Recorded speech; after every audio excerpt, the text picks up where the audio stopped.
तो आ जाओ जल्दी से ज्वाइन कर लो एंड स्टार्ट करते हैं आज का क्लास।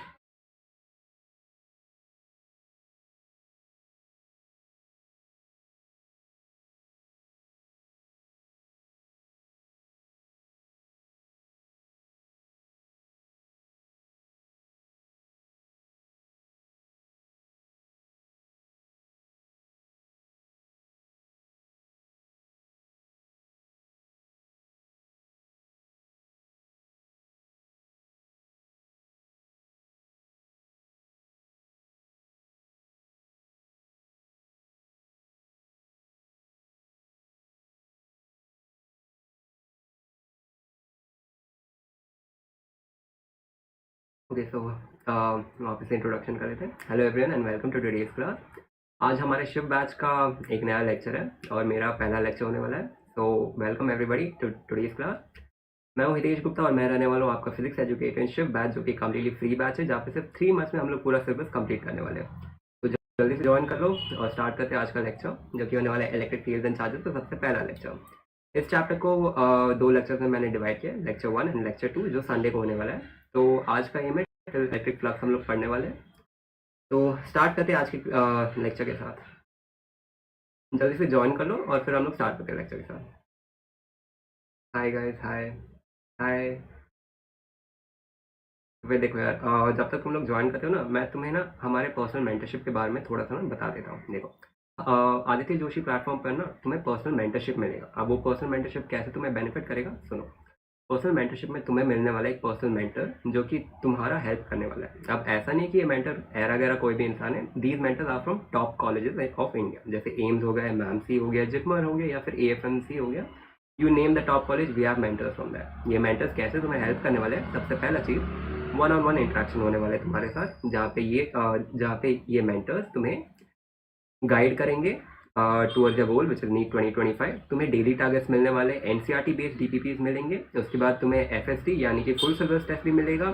उसके बाद तुम्हें प्रीमियम एक्सक्लूसिव लेक्चर भी मिलेंगे उसके साथ ही साथ। और उसके साथ तुम्हें 30,000 क्वेश्चन मिलेंगे। देखो, 30,000 question is not a small thing. 30,000 question are too many question. और उसके साथ ही साथ तुम्हें हैंडमेड नोट्स मिलने वाले। अब ये हैंडमेड नोट्स कौन बनाएंगे? टॉपर्स। एनसी मतलब नीट के जो टॉपर्स हैं ना, वही लोग हमारे मेंटर्स हैं। एंड तुम्हें टॉपर्स के हैंडमेड नोट्स भी मिलेंगे। And all this is available at a price of 3,999।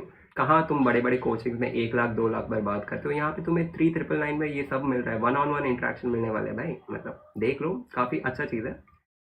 तो आई गेस सब लोग ज्वाइन कर लिए। तो स्टार्ट करते हैं आज के लेक्चर के साथ।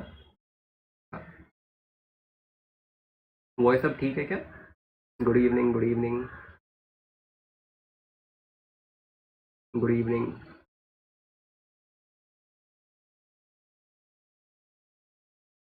भैया बोर्ड्स के लिए काफ़ी है क्या ये लेक्चर? देखो, मैं इतना बोल दूंगा कि ये लेक्चर जो है बोर्ड्स के लिए जो कॉन्सेप्ट्स है उसको कम्प्लीटली क्लियर कर देंगे। हालांकि डेरिवेशन में तुम्हें थोड़ा और एक्स्ट्रा पढ़ना पड़ेगा एनसीईआरटी से, क्योंकि नीट में तो डेरिवेशन आएंगे नहीं। मेन फोकस हमारा रहेगा फॉर्मूला के ऊपर और कैसे अप्लाई करते फॉर्मूला एंड कॉन्सेप्ट के ऊपर। हालांकि एनसीईआरटी के ऊपर ही हम लोग पढ़ाने वाले हैं इस कंप्लीट चैप्टर में, ठीक है। तो स्टार्ट करते हैं आज के क्लास के साथ, जो कि इलेक्ट्रिक फील्ड एंड चार्जेस। देखो, अब इस चैप्टर में सबसे पहला टॉपिक जो हम लोग पढ़ने वाले that is going to be charge. अब देखो, अगर मैं एक टेक्स्ट बुक वाला डेफिनेशन तुम्हें दूं तो फिर अकॉर्डिंग टू एनसीईआरटी है कि charge is the property of matter by virtue of which it experiences electric and magnetic effects. अब देखो, इलेक्ट्रिक एंड मैग्नेटिक इफेक्ट्स क्या होते हैं ये हम लोग पढ़ने वाले हैं।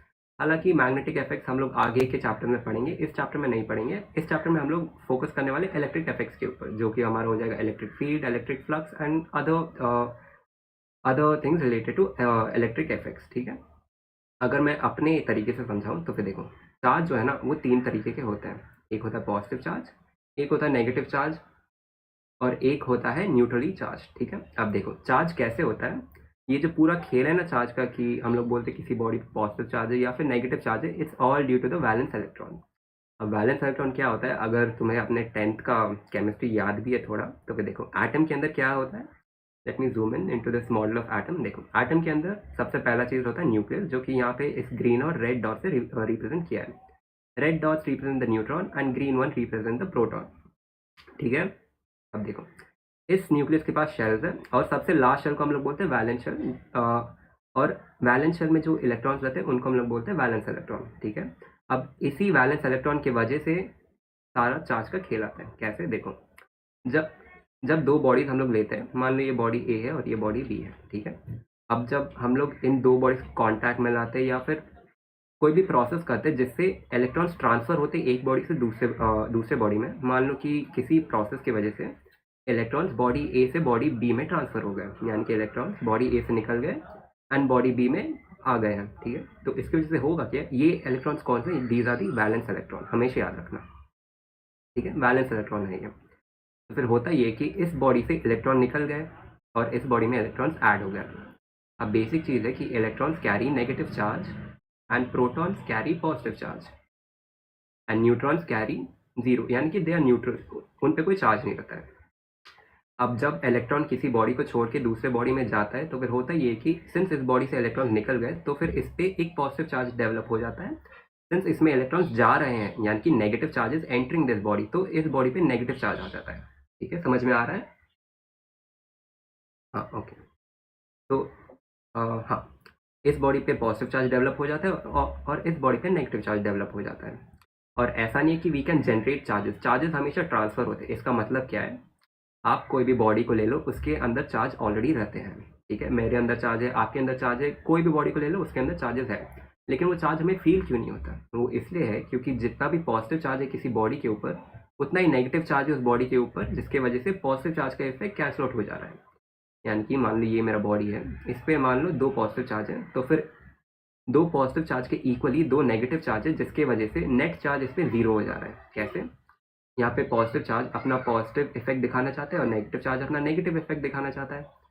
पॉजिटिव पॉजिटिव चार्ज का इफेक्ट जितना है सेम मैग्नीट्यूड का नेगेटिव चार्ज का भी इफेक्ट है, जिसकी वजह से जीरो चार्ज हो जाता है बॉडी पे। दिस सेम लाइक, मान लो यहाँ पे एक ब्लॉक है, तुम यहाँ से खींच रहे हो इसे और इस साइड से भी इक्वल फोर्स से खींच रहे हो, यानी कि ब्लॉक तो कहीं मूव नहीं होगा ना। सेम सिचुएशन में कोई भी बॉडी के अंदर चार्जेस रहते हैं, वो बॉडी अनचार्ज क्यों रहता है या फिर हम लोग न्यूट्रली चार्ज क्यों कहते हैं? क्योंकि जितना पॉजिटिव चार्ज है उतना ही नेगेटिव चार्ज है, ठीक है।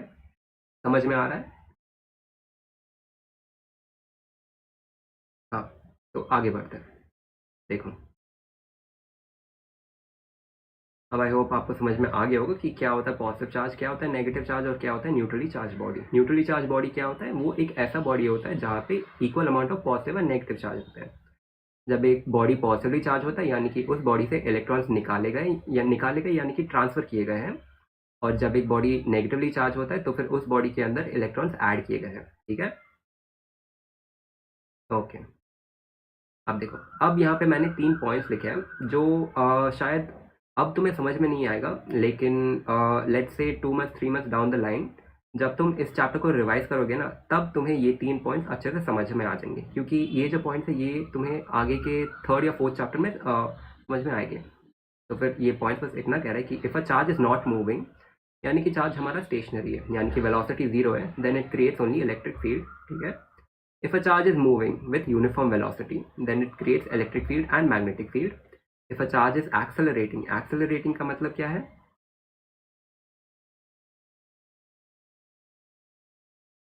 If a charge is accelerating, accelerating का मतलब क्या है? Velocity is constantly increasing, यानी कि velocity starting में 5 था, फिर वो 10 हो जाता है और फिर वो 20 हो जाता है और constantly increase होते रहता है, ठीक है। तो when a charge is accelerating, it produces electric field, magnetic field and electromagnetic radiation. ये E है, sorry. And it also produces electromagnetic radiation, ठीक है। अब देखो, चार्ज का यूनिट क्या है, मतलब इस चार्ज को हम लोग कैसे क्वांटिफाई करते हैं, मैग्नीट्यूड कैसे बताएंगे किसी को कि इसके यानी कि इस बॉडी पे इतना चार्ज है, उस बॉडी पे उतना चार्ज है, तो फिर उसका यूनिट होता है कूलम। कूलम को रिप्रेजेंट कैसे करते हैं? कैपिटल सी से, ठीक है, जो कि यहाँ पे मैंने दिखाया। अब लार्जेस्ट यूनिट ऑफ चार्ज क्या है? It is 1 Faraday which is 96,500 coulomb. Okay, समझ में आ रहा है?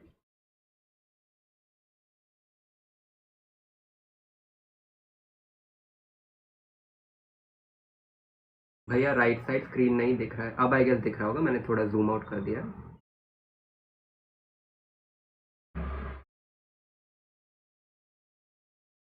अब क्लियर होगा।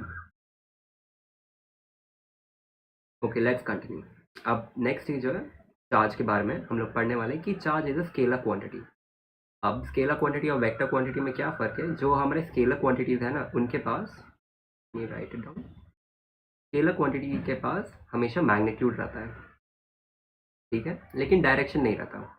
लेकिन जब हम लोग बात करते हैं किसी भी वेक्टर क्वांटिटी के बारे में, तो वेक्टर क्वांटिटी के पास मैग्नीट्यूड रहता है, प्लस उसके साथ ही साथ डायरेक्शन भी रहता है, ठीक है। और चार्ज जो है वो हमारा स्केलर क्वांटिटी है, ठीक है।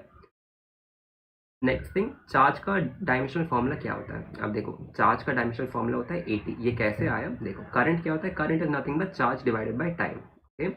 अब यहाँ से चार्ज हो जाएगा current into time, since charge is equal to current into time, okay.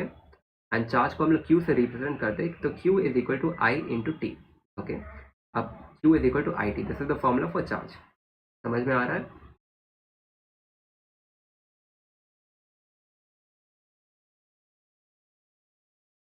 अब आई गेस वॉइस क्लियर होगा।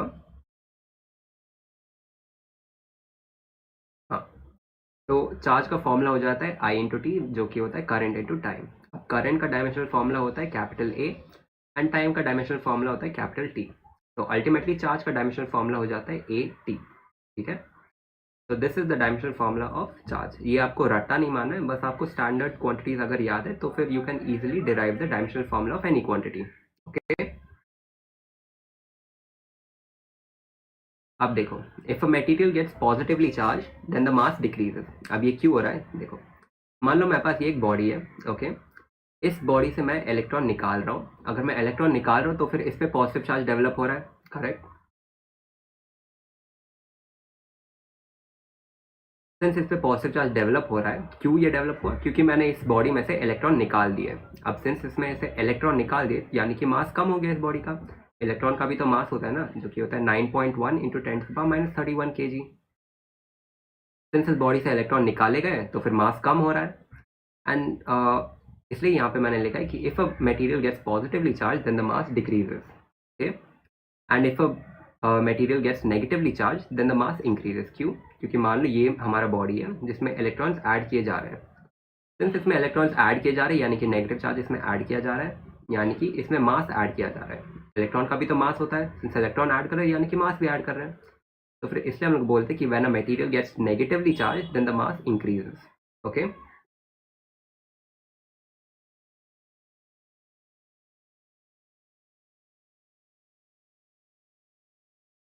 भैया कितने लेक्चर्स लगेंगे इस चैप्टर के लिए। 2 लेक्चर लगेंगे। आज ही हमारा पहला लेक्चर होने वाला है और नेक्स्ट लेक्चर होने वाला है संडे को। उस लेक्चर में हम लोग इस चैप्टर को ख़त्म कर देंगे। छोटा चैप्टर है, मतलब ज़्यादा कुछ है नहीं इस चैप्टर के अंदर, अच्छे से एक्सप्लेन कर दूंगा, आप टेंशन मत लेना। अब नेक्स्ट हम लोग पढ़ने वाले मेथड्स ऑफ चार्जिंग। अब देखो, किसी भी बॉडी को चार्ज करने के तीन मेजर मेथड्स होते हैं। सबसे पहला मेथड होता है फ्रिक्शन, दूसरा मेथड होता है कंडक्शन, एंड थर्ड मेथड होता है इंडक्शन, ठीक है। अब इसे हम लोग डिटेल में पढ़ेंगे कि क्या होता है फ्रिक्शन, क्या होता है कंडक्शन और क्या होता है इंडक्शन। अब तक समझ में आ रहा है सभी को। अगर समझ में आ रहा है, एक बस एक थम्स अप दिखा दो चैट सेक्शन में, मैं समझ जाऊंगा कि आपको समझ में आ रहा है, ओके।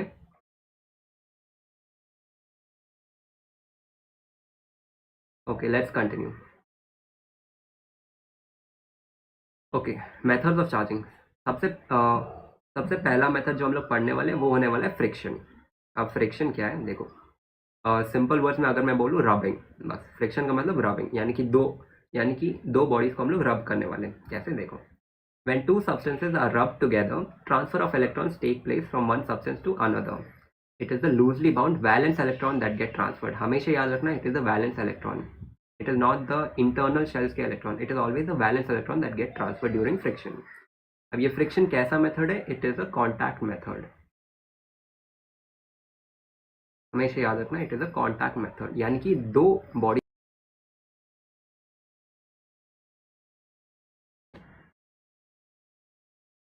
अब बढ़ते हैं नेक्स्ट मेथड पे। इसके कुछ एग्जाम्पल्स हैं, जैसे कि glass rod and silk cloth. ये आपके एनसीईआरटी में दिया गया है, ये बहुत इंपॉर्टेंट है, ठीक है। जैसे कि यहाँ पे दिया गया है, जब आप एक ग्लास रॉड और सिल्क क्लॉथ को रब करते हो ना एक दूसरे के साथ, तो फिर होता है ये कि इलेक्ट्रॉन्स ट्रांसफर होते हैं। अब कहाँ से कहाँ पे, देखो, ये हमारा सिल्क क्लॉथ है, समझ लो, this is our silk cloth and this is our glass rod.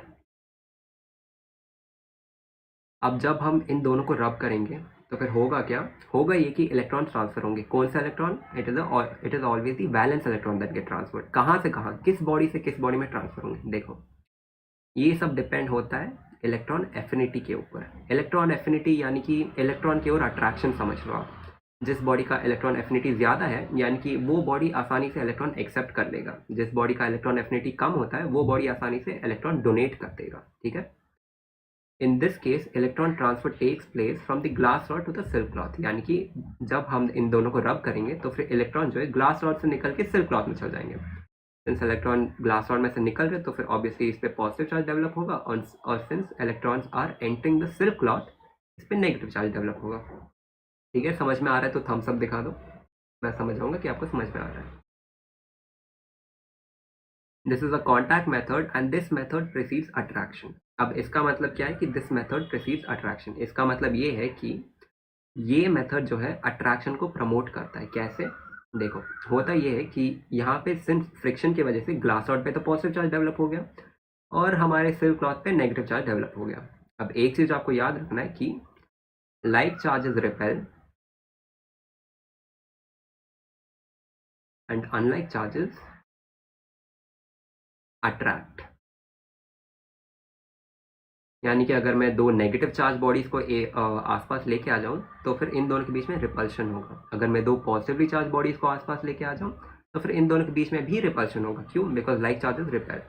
अगर मैं एक नेगेटिव चार्ज और एक पॉजिटिव चार्ज बॉडी को आसपास लेके आ जाऊं तो क्या होगा? इन दोनों के बीच में होगा attraction. It's similar to opposite attracts ना, वैसे ही like charges repel and unlike charges attract each other. ठीक है, तो इसीलिए हम बोलते हैं कि दिस मेथड प्रिसीड्स अट्रैक्शन। कैसे? यहाँ पे देखो कि इधर हमारे पास बन गया है, यहाँ पे हमारे पास पॉजिटिव चार्ज डेवलप हुआ है on the glass rod and यहाँ पे हमारे पास नेगेटिव चार्ज डेवलप हुआ है on the silk cloth. Positive and negative charge मैंने कहा था unlike charges attract each other, यानी कि इन दोनों के बीच में अट्रैक्शन होगा। इसीलिए हम लोग बोलते हैं कि दिस मेथड प्रिसीड्स अट्रैक्शन। ठीक है, फ्रिक्शन समझ में आ गया सभी लोग को? थम्स अप दे दो चार सेक्शन में, मैं समझ जाऊंगा कि फ्रिक्शन समझ में आ गया।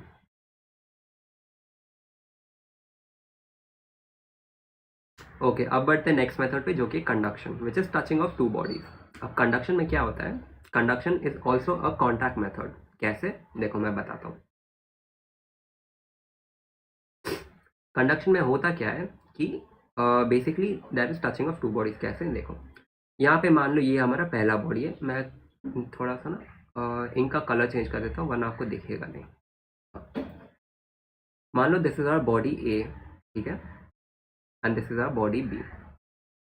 अब ए बॉडी जो है वो अनचार्ज है, यानी कि क्यू, यानी कि charge on body A is 0, ये अनचार्ज है। ठीक है, और हमारा जो बॉडी बी है वो पॉजिटिवली चार्ज है और उसका क्वांटिटी मान लेते हैं कि प्लस क्यू चार्ज है इसके ऊपर। ठीक है, अब बॉडी बी के ऊपर है प्लस क्यू चार्ज। अब कंडक्शन में होता क्या है कि हम लोग एक चार्ज बॉडी को एक अनचार्ज बॉडी के कांटेक्ट में लाते हैं, यानी कि ये हमारे पास है अनचार्ज बॉडी, ठीक है, और ये हमारे पास है चार्ज बॉडी। हम लोग करेंगे क्या? कुछ नहीं, बस इन दोनों को टच कर देंगे, यानी कि इन दोनों के बीच में कांटेक्ट एस्टैब्लिश कर देंगे। ये हमारा चार्ज बॉडी है और ये हमारा अनचार्ज बॉडी है। जब हम लोग इन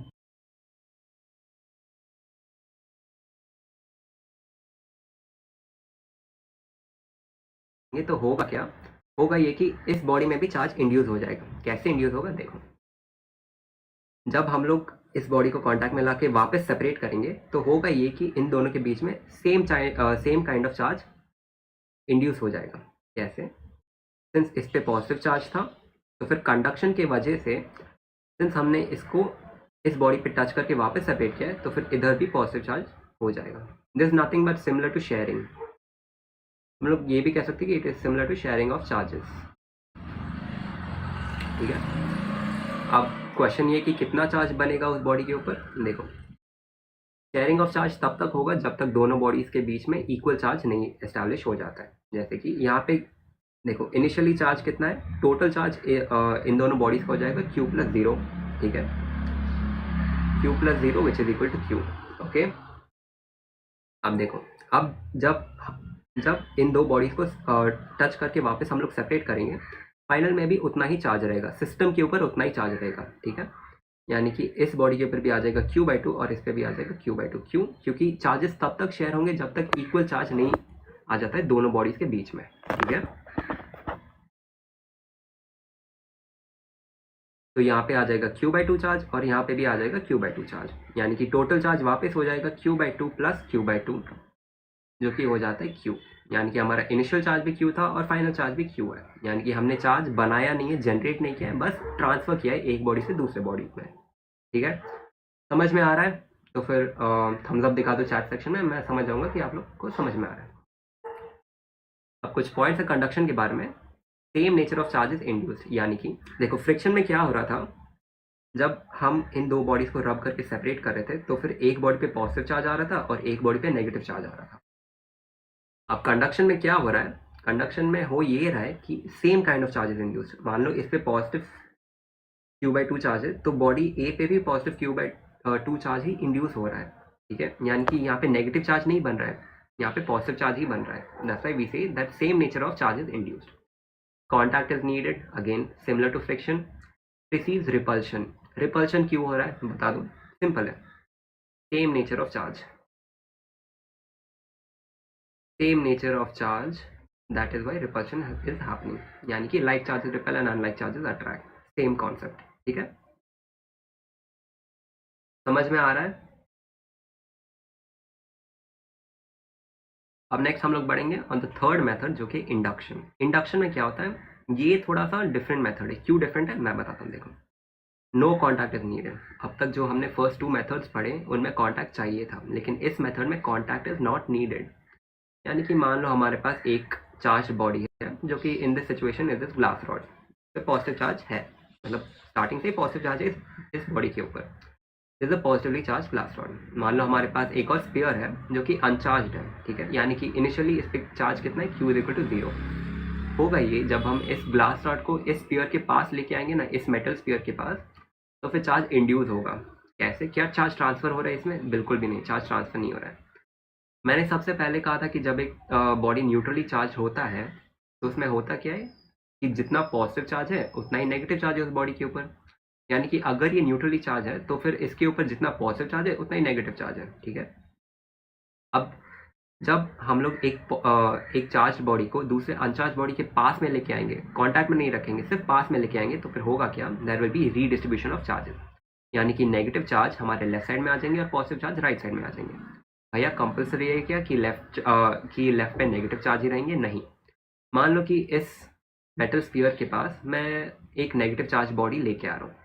अगर मैं एक नेगेटिव चार्ज बॉडी लेके आ रहा हूँ तो फिर इस साइड कौन सा चार्ज अट्रैक्ट होगा? सिंस यहाँ पे नेगेटिव चार्ज है तो फिर इस साइड इसके पास में पॉजिटिव चार्ज अट्रैक्ट होंगे और इसके opposite side negative charge attract होंगे, ठीक है। इतना समझ में आ रहा है? हाँ, विदाउट टचिंग है नथिंग। ओके,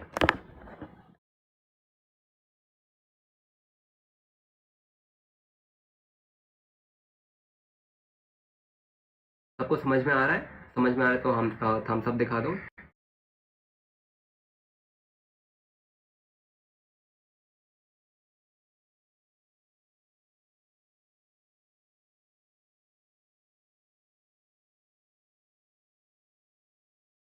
हाँ गाइस, अब कंटिन्यू करते हैं।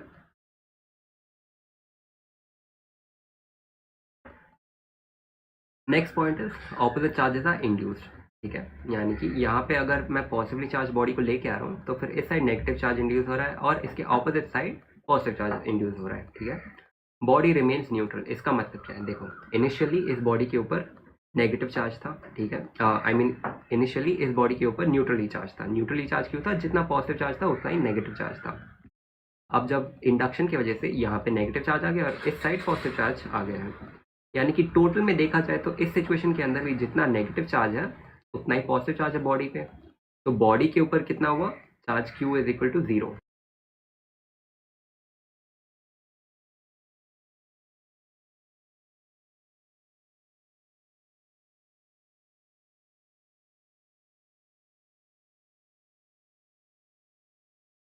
This method precedes attraction.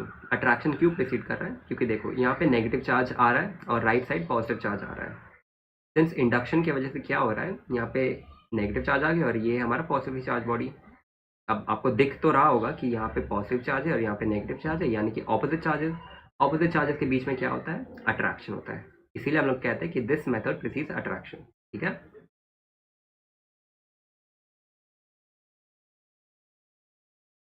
Repeat once again. Okay ठीक है, कोई बात नहीं, कोई बात नहीं, मैं रिपीट कर देता हूँ। देखो, इंडक्शन में होता क्या है कि सबसे पहले there is no contact between the bodies. यानी कि मान लो मेरे पास इनिशियली एक ग्लास रॉड है जो कि चार्ज है, ठीक है, और ये सेकेंड बॉडी है मेरे पास जो कि अनचार्ज है। ठीक है, इंडक्शन के पहले ये सिचुएशन है। ठीक है, इंडक्शन की वजह से होगा क्या कि जब मैं इस चार्ज बॉडी को इस अनचार्ज बॉडी के पास में लेके आऊँगा, मैं पास में लेके आ रहा हूँ, कॉन्टैक्ट एस्टैब्लिश नहीं कर रहा हूँ दोनों के बीच में। जब मैं इसको पास में लेके आ रहा हूँ तो फिर सिंस ये पॉजिटिवली चार्ज बॉडी है तो फिर नेगेटिव चार्ज इस साइड अट्रैक्ट हो जाएंगे और पॉजिटिव चार्ज इस साइड अट्रैक्ट हो जाएंगे। ठीक है, अब आप ये पूछ रहे होगे कि ये चार्ज कहाँ से है, नेगेटिव और पॉजिटिवली चार्ज। देखो, जब एक बॉडी न्यूट्रली चार्ज होता है तो फिर क्या होता है, जितना पॉजिटिव चार्ज है उतना ही नेगेटिव चार्ज है उस बॉडी पे। स्टार्टिंग में ही बॉडी हमारा न्यूट्रली चार्ज है, यानी कि जितना पॉजिटिव चार्ज है उतना ही नेगेटिव चार्ज है। बस फर्क ये कि ये पॉजिटिव और नेगेटिव चार्ज मतलब रैंडमली डिस्ट्रीब्यूटेड है। एक कोने में पॉजिटिव है, दूसरे कोने में नेगेटिव है, फिर बीच में वापस पॉजिटिव आ रहा है, मतलब रैंडमली डिस्ट्रीब्यूटेड है। इंडक्शन की वजह से डिस्ट्रीब्यूशन ऑफ चार्ज हो जाएगा, यानी कि नेगेटिव चार्ज हमारे लेफ्ट साइड पे आ जाएंगे और पॉजिटिव चार्ज राइट साइड पे आ जाएंगे। बस इतना ही था इंडक्शन। 2 लेक्चर सफिशिएंट होगा क्या? भाई देखो, मैं भी खुद एक नीट टॉपर हूँ, ठीक है, तो फिर मुझे पता है कि कितने लेक्चर चाहिए एक पर्टिकुलर चैप्टर को। मेरे ऊपर भरोसा रखो, मैं सब कुछ पढ़ाऊंगा। जहाँ जहाँ से क्वेश्चन पूछा जा सकता है चैप्टर में, हर एक टॉपिक हम लोग कवर करेंगे। ठीक है, आप टेंशन मत लो। So the body was neutral before and at the end as well, and charge distribution is induction. Yes, exactly. Body was neutral before induction and after induction also the body is neutral itself. हो बस ये रहा है कि charge distribution हो रहा है, उतना ही। ठीक है, अब देखो नेक्स्ट हम लोग बढ़ते हैं। एक छोटा सा फॉर्मूला है क्यू डैश, यानी कि जितना, यानी कि जो इंड्यूस चार्ज है वो कितना है, यानी कि उसका मैग्नीट्यूड कितना है, वो कैसे कैलकुलेट करेंगे। तो उसका फॉर्मूला होता है Q dash is equal to Q into 1 minus 1 by K. अब ये के क्या है? K is the dielectric constant. अब डाइलेक्ट्रिक कांस्टेंट है क्या? Dielectric constant is nothing but आप मान लो कि this is a property of a particular body. ठीक है, जैसे कि आयरन का डाइलेक्ट्रिक कांस्टेंट कुछ और होता है, रबर का कुछ और होता है। ठीक है, अब ये डाइलेक्ट्रिक कांस्टेंट इन डिटेल हम लोग आगे पढ़ने वाले हैं। इलेक्ट्रिक फील्ड के टॉपिक के बाद मैं अच्छे से एक्सप्लेन करूंगा कि डाइलेक्ट्रिक कांस्टेंट होता क्या है। ये एक फॉर्मूला है, बस मैं अभी आपको बता दिया हूँ। आई डोंट थिंक सो कि नीट पे इस टॉपिक के ऊपर क्वेश्चंस आएंगे, लेकिन लेट्स जस्ट अज्यूम कि अगर आ भी गए तो आप इस फॉर्मूला को यूज़ करना। ठीक है, Q dash is equal to Q into 1 minus 1 by K. Q is the charge of the inducing body. ठीक है, यानी कि this is the inducing body. मान लो इस बॉडी का चार्ज क्यू है तो फिर Q dash is the induce charge. Okay, dielectric constant in the case of inductors is infinite. हमेशा याद रखना है एक चीज़। ठीक है, ये फिल इन द ब्लैंक्स में पूछा जा सकता है नीट में कि what is the dielectric constant for conductors. Okay, okay, let's continue.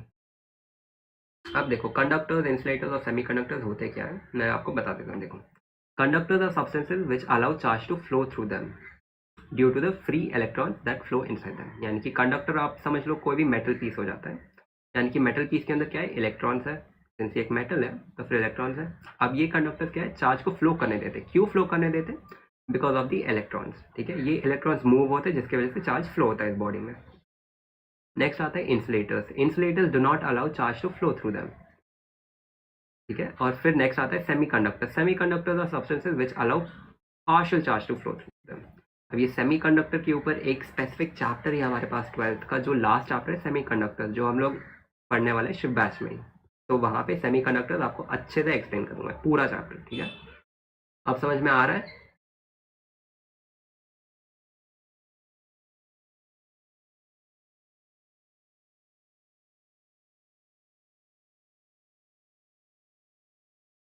भैया स्क्रीन थोड़ी छोटी कर दो। हाँ, अब मैं जूम आउट कर दिया हूँ, अब आई गेस कोई इशू नहीं रहना चाहिए।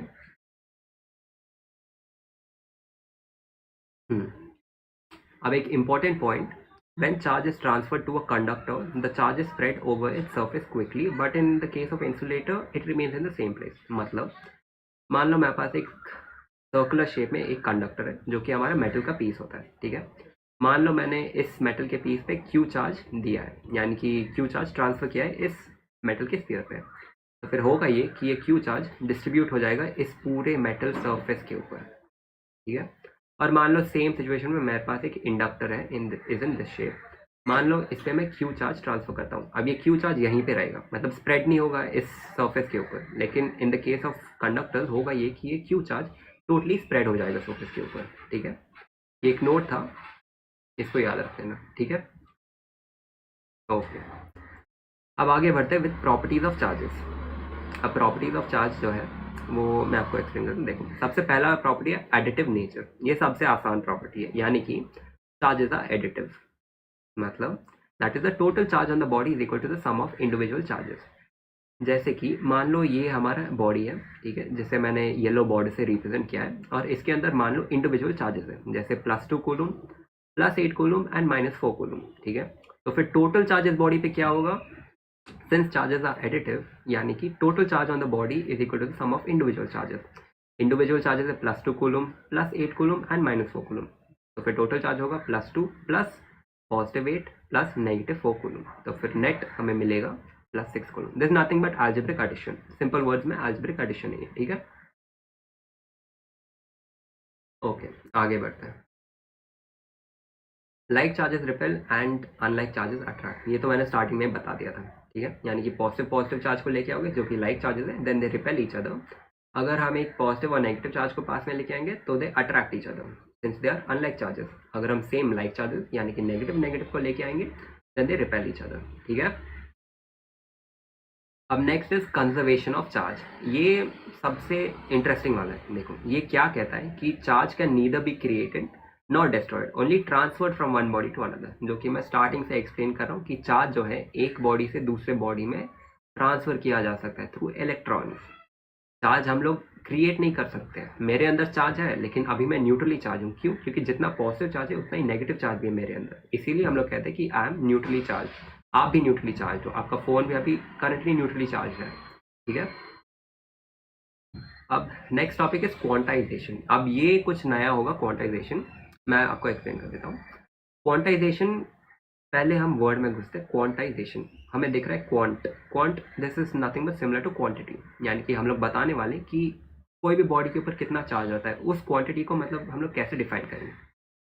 क्वांटाइजेशन ऑफ चार्ज कहता है कि चार्ज इज क्वांटाइज, यानी कि किसी भी बॉडी पे जितना भी चार्ज होगा ना वो कभी भी फ्रैक्शन नहीं होगा, it is always a whole number. जैसे कि मान लो ये एक बॉडी है, तो फिर इस बॉडी पे चार्ज हो सकता है 2 कूलम, 5 कूलम, -4 कूलम, ऐसे नहीं होगा -2.876 कूलम, ऐसे नहीं होगा। It is always a whole number, ठीक है।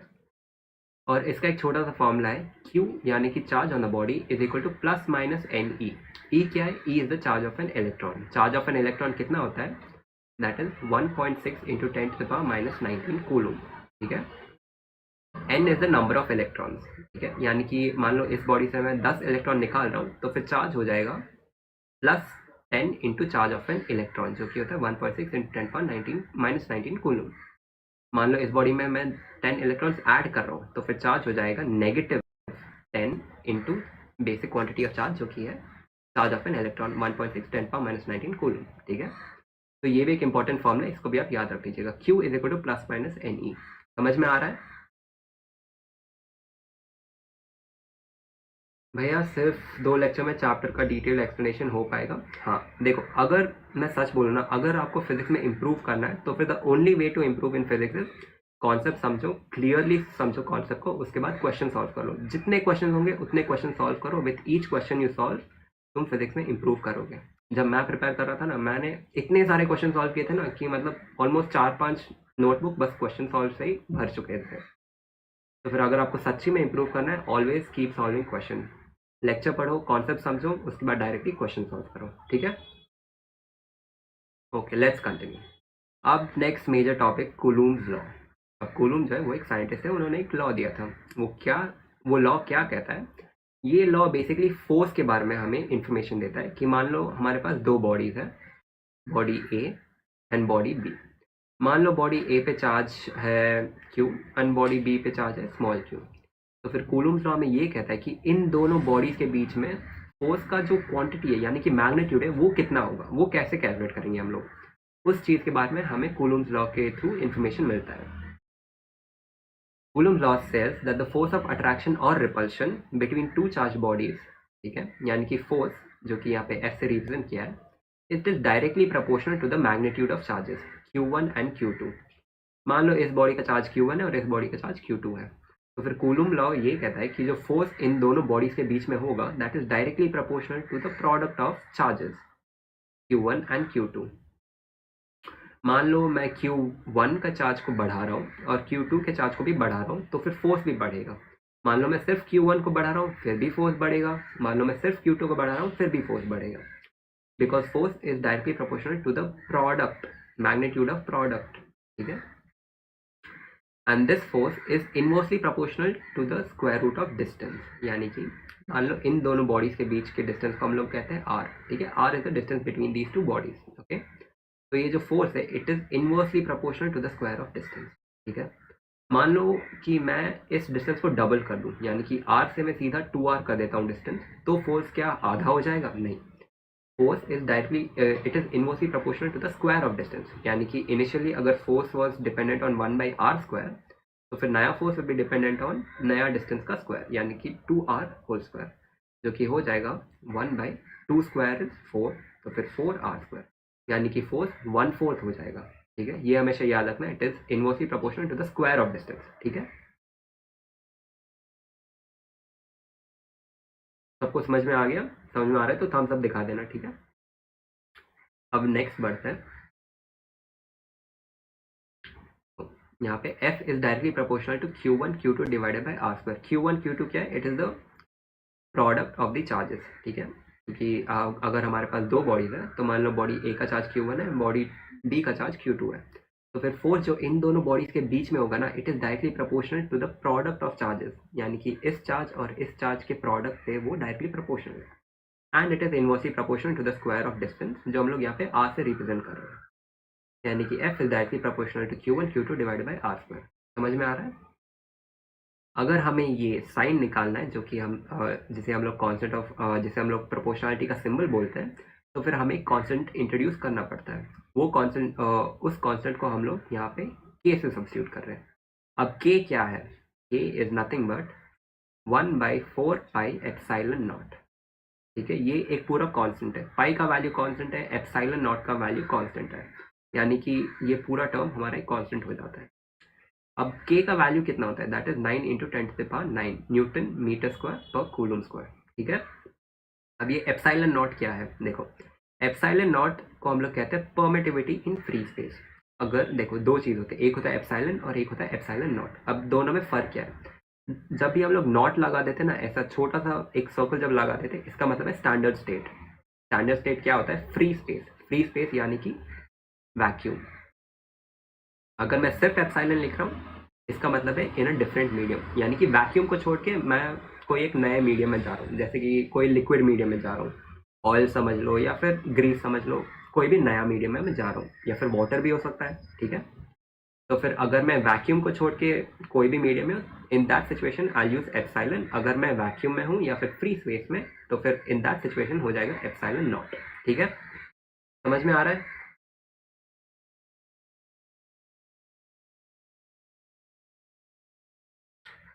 अगर हम Q1 चार्ज बढ़ाएंगे तो Q2 चार्ज कम हो गया क्या? नहीं, देखो ऐसा नहीं होगा।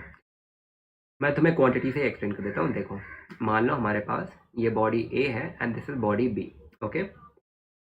बॉडी ए पे चार्ज मान लो है +5 कूलम एंड बॉडी बी पे चार्ज है +2 कूलम, ठीक है।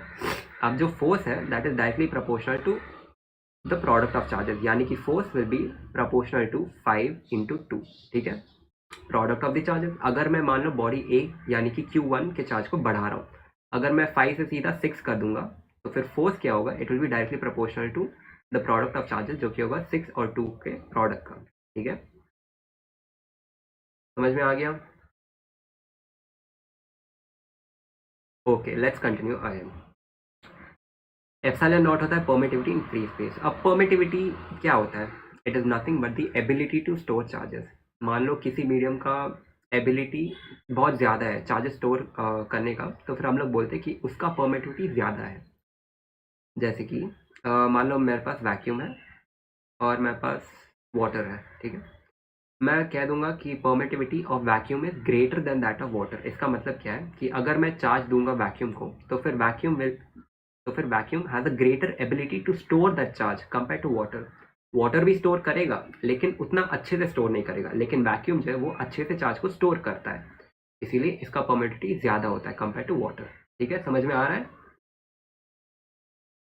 ओके, समझ आ रहा है सब कुछ। ओके, इसका डायमेंशनल फॉर्मूला होता है m to the power -1 l to the power -3 t to the power 4 a square. ठीक है, अब ये इसी फोर्स को हम लोग कहते हैं इलेक्ट्रोस्टैटिक फोर्स, जो कि कंजर्वेटिव फोर्स रहता है। And this the most important point about this force is that this force acts along the line joining the two charges. मतलब क्या, देखो मान लो एक चार्ज यहाँ पे और एक और चार्ज यहाँ पे। Let me draw a line which joints these two charges, जो कि हो जाता है ये लाइन। तो फिर जो फोर्स है ये इस लाइन के अलोंग एक्ट करेगा। फोर्स ऐसे एक्ट नहीं करेगा, ऐसे एक्ट नहीं करेगा, ऐसे एक्ट करेगा, स्ट्रेट लाइन के अलोंग एक्ट करेगा बिटवीन द टू चार्जेस। मान लो कि एक चार्ज बॉडी यहाँ पे और एक और चार्ज बॉडी यहाँ पे, 1 और 2 से मैं रिप्रेजेंट कर देता हूँ। तो जो फोर्स है it will act along the line joining these two charges. अगर मैं ये चार्ज और इस चार्ज को ज्वाइन कर दूँ तो फिर एक स्ट्रेट लाइन से ज्वाइन हो जाएगा। अब इस स्ट्रेट लाइन से ज्वाइन हो रहा है, यानी कि this force will also act along this line itself. ये फोर्स ऐसे एक्ट नहीं करेगा, कर्व्ड पाथ में कभी भी एक्ट नहीं करेगा। It acts along the join along the line joining the two charges. ठीक है, प्रेशर के लिए सफिशिएंट होगा क्या? हाँ, ये सब के लिए सफिशिएंट है। अगर आप ड्रॉपर हो उसके लिए भी सफिशिएंट है, अगर आप फर्स्ट अटेम्प्ट देने वाला हो उसके लिए भी सफिशिएंट है। मैं कह रहा हूँ it is sufficient, trust me. अब देखो, इस फोर्स को हम लोग वेक्टर फॉर्म में अगर रिप्रेजेंट करेंगे तो ये हो जाएगा F, ये होता है वेक्टर का सिंबल 2 1। अब ये F21 क्या है? It is nothing but force on the second body due to the first body. मतलब देखो, यहाँ पे अगर मैं Q1 को समझ लूँ और यहाँ पे Q2 को रख दूँ, ठीक है। अब this is the line joining the two charges. मान लो इन दोनों चार्जेस के बीच के डिस्टेंस को मैंने R से रिप्रेजेंट किया है, R12 which represents the distance between charge Q1 and Q2। ठीक है, now the force which is F21 यानी कि force on the second charge due to the first body, यानी कि force on this charge due to this charge, यानी कि F21 will be K Q1 Q2 by R12 whole square। ठीक है, R cap Q because this force acts along the line joining these two charges, and which is the line joining these two charges? It is R12। Okay, तो vector form में हम लोग ऐसे represent करते हैं। ठीक है, ओके। अब एक इम्पॉर्टेंट चीज़ कि भैया 2r² क्यों आया? यहाँ पे 2r² नहीं है, ये बस R12 है। R12 is nothing but the distance between these two charges. ठीक है, तो फिर इस पूरे डिस्टेंस को हम लोग स्क्वायर करते हैं ना, because force is inversely dependent, because force is inversely proportional to the square of distance. इसी डिस्टेंस को R, जो कि यहाँ पे इस फॉर्मूला में R है, इसको मैंने R12 कर दिया है। R12 represents the distance between charge 1 and 2, बस। R2² नहीं है ये, ठीक है, R12 होल स्क्वायर है। ठीक है, समझ में आ रहा है?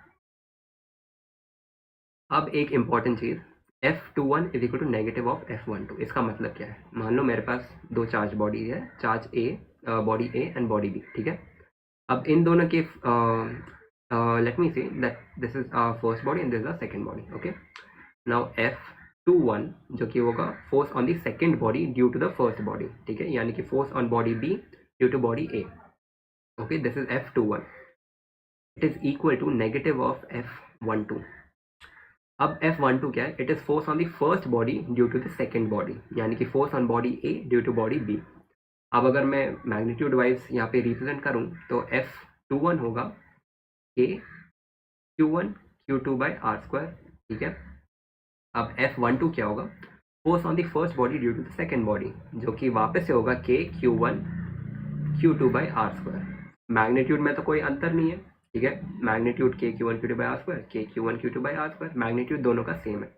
फर्क क्या है दोनों फोर्सेस के बीच में? डायरेक्शन का फर्क है। मान लो this body A, this body B। अब force on the body B due to body A will be opposing ना, क्योंकि देखो अगर लाइक चार्जेस है, यानी कि इस पे भी पॉजिटिव चार्ज है और इस पे भी पॉजिटिव चार्ज है, तो फिर लाइक चार्जेस रिपेल। यानी कि बॉडी ए बॉडी बी को रिपेल करेगा, यानी कि अपने से दूर भेजेगा उस बॉडी को, यानी कि force on body B due to body A will be in this direction. Correct. अब वापस से मान लो body A and body B है हमारे पास। Now let's assume the force on body A due to body B. अब body B, since body A का भी लाइक चार्ज है तो फिर उसको वापस दूर भेजेगा, यानी कि बॉडी बी बॉडी ए को भी रिपेल करेगा अपने से दूर, यानी कि इन दिस डायरेक्शन। अब आप ध्यान से देखो, force 2 1 which is nothing but force on the second body due to the first body is in this direction, okay, and force 1 2 which is force on the first body due to the second body is in this direction। दोनों के direction को ध्यान से देखो, opposite direction है, यानी कि negative sign. In the case of vector में जब हम लोग रिप्रेजेंट करेंगे तो फिर मैग्नीट्यूड तो सेम है, यानी कि ए वेक्टर का magnitude is equal to B vector का मैग्नीट्यूड। फर्क क्या है, डायरेक्शन में फर्क है। उसको कैसे रिप्रेजेंट करेंगे हम लोग, विथ नेगेटिव साइन। इसीलिए यहाँ पे मैंने लिखा है F21 is equal to negative of F12 vector sign के साथ। मैग्नीट्यूड वाइज दोनों सेम होंगे क्या, जी हाँ। अगर मैं यहाँ पे मैग्नीट्यूड वाइज लिखूँ तो F21 का magnitude will be equal to F12, ठीक है। फर्क क्या है, सिर्फ डायरेक्शन में फर्क है, फोर्स का मैग्नीट्यूड सेम होने वाला है। समझ में आ रहा है। न्यूमेरिकल भी है, नेक्स्ट हम लोग न्यूमेरिकल सॉल्व करेंगे, टेंशन मत लो। अब तीन चीज़ जो आपको समझना है वो है linear charge density, surface charge density and volumetric charge density. अब ये तीन चीज़ क्या होते हैं, देखो। लीनियर चार्ज डेंसिटी, देखो डेंसिटी तो होता है मास डिवाइडेड बाय वॉल्यूम। अब ये होता है नॉर्मल डेंसिटी। अब वैसे ही डेंसिटी के कई डिफरेंट वेरिएशन रहते हैं, जैसे कि पहला हो जाता है linear charge density. Linear charge density क्या है, चार्ज पर यूनिट लेंथ, ठीक है। सरफेस चार्ज डेंसिटी होता है charge per unit area. Volumetric charge density charge per unit volume. जैसे मान लो मेरे पास एक रॉड है तो फिर in that situation I will consider linear charge density which will be total charge on the rod divided by length of the rod. Surface charge density, मान लो इस रॉड का एक पर्टिकुलर एरिया है तो फिर surface charge density will be Q divided by area of the rod. Volumetric charge density हो जाएगा क्यू, यानी कि total charge on the body divided by volume of the body. ठीक है, इतना समझ में आ गया। ओके, अब आगे बढ़ते हैं। हाँ, अब न्यूमेरिकल्स है, जो भी न्यूमेरिकल्स पूछ रहा था ना, अब न्यूमेरिकल ही सॉल्व करेंगे हम लोग। ओके, अब देखो मैं तुम्हें बताता हूँ फिजिक्स के क्वेश्चन को अप्रोच कैसे करते हैं। देखो, सबसे पहले क्वेश्चन को ढंग से पढ़ो, underline the important keywords in the question. How many electrons must be removed, पहला चीज जो हमें हिंट मिल रहा है क्वेश्चन से, how many electrons must be removed. Remove हो रहे इलेक्ट्रॉन यानी कि पॉजिटिव चार्ज डेवलप होने वाला है बॉडी पे, ठीक है। From a piece of metal to give it a positive charge of 1 × 10⁻⁷ coulomb, ठीक है। यानी कि इतना चार्ज हमें जनरेट करना है बॉडी के ऊपर, ठीक है। और इलेक्ट्रॉन्स रिमूव करना है। पूछा क्या गया है, हाउ मेनी इलेक्ट्रॉन्स, यानी कि कितने इलेक्ट्रॉन्स निकाले जाने चाहिए एक पर्टिकुलर बॉडी से ताकि चार्ज 1 × 10⁻⁷ कूलम जितना हो जाए। देखो, अब सबसे पहले अगर आपको कुछ भी याद नहीं आ रहा है क्वेश्चन देखे कि कैसे अप्रोच करना है और क्या करना है, सबसे पहले write down whatever given in the question. Charge हमें टोटल चार्ज दिया गया है which is 1 × 10⁻⁷ coulomb, okay. Charge of an electron भी हमें पता है 1.6 × 10⁻⁹ coulomb, okay. Total charge on the body Q is equal to ± NE, quantization of charge का formula, okay. तो Q is equal to ± NE, ठीक है। अब यहाँ पे E एक कांस्टेंट वैल्यू है which is charge of an electron, जो कि यहाँ पे 1.6 × 10⁻⁹ कूलम है। अब Q भी हमें दिया गया है which is total charge on the body 1 × 10⁻⁷ coulomb. अब हमें बस फाइंड आउट करना है N। अब फिजिक्स खत्म है, इसके बाद बेसिक मैथ अप्लाई करना है, रीअरेंज करना है। सब्स्टिट्यूट करो वैल्यूज, Q का वैल्यू यहाँ पे 1 × 10⁻⁷ कूलम। N हमें कैलकुलेट करना है। चार्ज ऑफ एन इलेक्ट्रॉन यहाँ पे हमें पता ही है 1.6 × 10⁻⁹ कूलम। तो फिर यहाँ से ये राइट हैंड साइड वाले टर्म को लेफ्ट हैंड साइड पे लेके आएंगे तो फिर ये डिवाइड हो जाएगा और N is equal to 1 × 10⁻⁷ divided by 1.6 × 10⁻⁹, जो कि हो जाता है 6.25 × 10⁻11, यानी कि इतने इलेक्ट्रॉन्स हमें निकालने पड़ेंगे from the body to develop a charge of 10⁻⁷ coulomb, ठीक है। समझ में आ गया कि क्वेश्चन को कैसे अप्रोच करते हैं? समझ में आ गया तो फिर एक थम्स अप दिखा दो। जब भी आपको कोई भी क्वेश्चन मिलेगा फिजिक्स का, सबसे पहले अंडरलाइन कर लो कीवर्ड्स क्वेश्चन में क्या है, ठीक है। उसके बाद लिख लो कीवर्ड्स क्वेश्चन में क्या है। अगर इतने स्टेप्स के बाद मेन फॉर्मूला तो आपको स्ट्राइक कर जाना चाहिए। मान लो इसके बाद भी फॉर्मूला स्ट्राइक ना करें तो just focus on the question, याद आ जाएगा फॉर्मूला क्या है। क्योंकि देखो, फॉर्मूला तो गिने चुने बस थोड़े ही फॉर्मूलाज है, उसी के बेसिस पे क्वेश्चन आ सकते हैं। बस ढंग से क्वेश्चन पढ़ो, आराम से सॉल्व कर लो, हो जाएगा, ठीक है। Next topic is redistribution of charge. देखो ये भी एक इम्पॉर्टेंट टॉपिक है, काफ़ी छोटा सा और मतलब सिंपल सा टॉपिक है। ये कहता इतना ही है कि in case of two similar bodies यानी कि टू आइडेंटिकल बॉडीज, जैसे कि मान लो ये एक ब्रिक है और ये एक और ब्रिक है, मान लो कि इन दोनों का हाइट सेम है, विड्थ से सेम है, वॉल्यूम सेम है, शेप सेम है, कलर सेम है, तो फिर हम लोग बोलते हैं कि these are two similar bodies. ठीक है, यानी कि सारे फिजिकल मेजरमेंट दोनों बॉडीज के सेम है, तब हम लोग कहते हैं कि these are two similar bodies.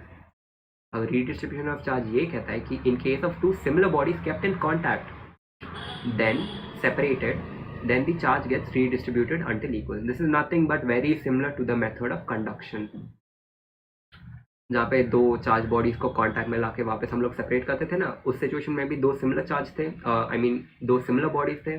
यहाँ पर भी समझ लो कि दो सिमिलर बॉडीज को जब हम लोग कांटेक्ट में लाके वापस सेपरेट करेंगे, चार्ज शेयर हो जाएगा तब तक जब तक दोनों बॉडीज पे इक्वल चार्ज नहीं आ जाते। जैसे कि मान लो बॉडी ए पे -2 कूलम ऑफ चार्ज है एंड बॉडी बी पे +8 कूलम ऑफ चार्ज है। अब in let's assume that these two bodies are similar bodies.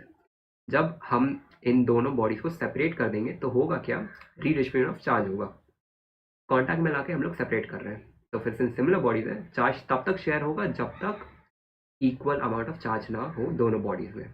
यहाँ पे देखो, अगर मैं इस पूरे सिस्टम को कंसिडर करूँ तो टोटल चार्ज कितना है, -2 कूलम +8 कूलम, यानी कि -2 + 8 कूलम जो हो जाता है +6 कूलम। ठीक है, कॉन्टैक्ट में लाके सेपरेट करने के बाद कितना चार्ज होगा, it will B +3 coulomb and +3 coulomb. क्यों, क्योंकि देखो इनिशियली हमारे पास 6 कूलम था और बॉडी 2 है। अब 6 कूलम जब दो बॉडीज में डिवाइड करना है तो फिर 3 और 3 होगा, यानी कि इस पे भी +3 कूलम ऑफ चार्ज है, इस पे भी +3 कूलम ऑफ चार्ज है। अब इसको वापस अगर मैं एक सिस्टम समझ लूँ तो फिर टोटल चार्ज कितना हुआ, +6 coulomb. This is in accordance with conservation of charges, यानी कि charge can neither be created not destroyed, only transferred. ना ही मैंने चार्ज को क्रिएट किया ना ही डिस्ट्रॉय किया। इनिशियली 6 कूलम ऑफ चार्ज थे, एंड में भी 6 कूलम ऑफ चार्ज है। समझ में आ रहा है? ओके, अब वापस क्वेश्चन है, तो let's solve this question also. देखो क्वेश्चन में दिया गया है कि two charge particles having a charge of 2 × 10⁻⁸ coulomb. Charge हमें यहाँ पे दिया गया है 2 × 10⁻⁸ कूलम। ठीक है, each are joint by an insulating यानी कि ऑब्वियसली वो चार्ज को फ्लो करने नहीं देगा, insulating string of length 1 metre, यानी कि इस स्ट्रिंग का लेंथ है 1 metre. Okay, and the system is kept on smooth horizontal table. What is the tension in the string. अब कुछ स्टूडेंट्स इस वर्ड टेंशन को देख के चकरा जाएंगे कि टेंशन कहाँ से आ गया चैप्टर में, ये तो चार्जेस का चैप्टर है। ध्यान से देखो, क्वेश्चन में पूछा गया है, जब कुछ समझ में ना आए ना, डायग्राम ड्रॉ कर लो, सबसे बेस्ट तरीका यही है फिजिक्स सॉल्व करने का।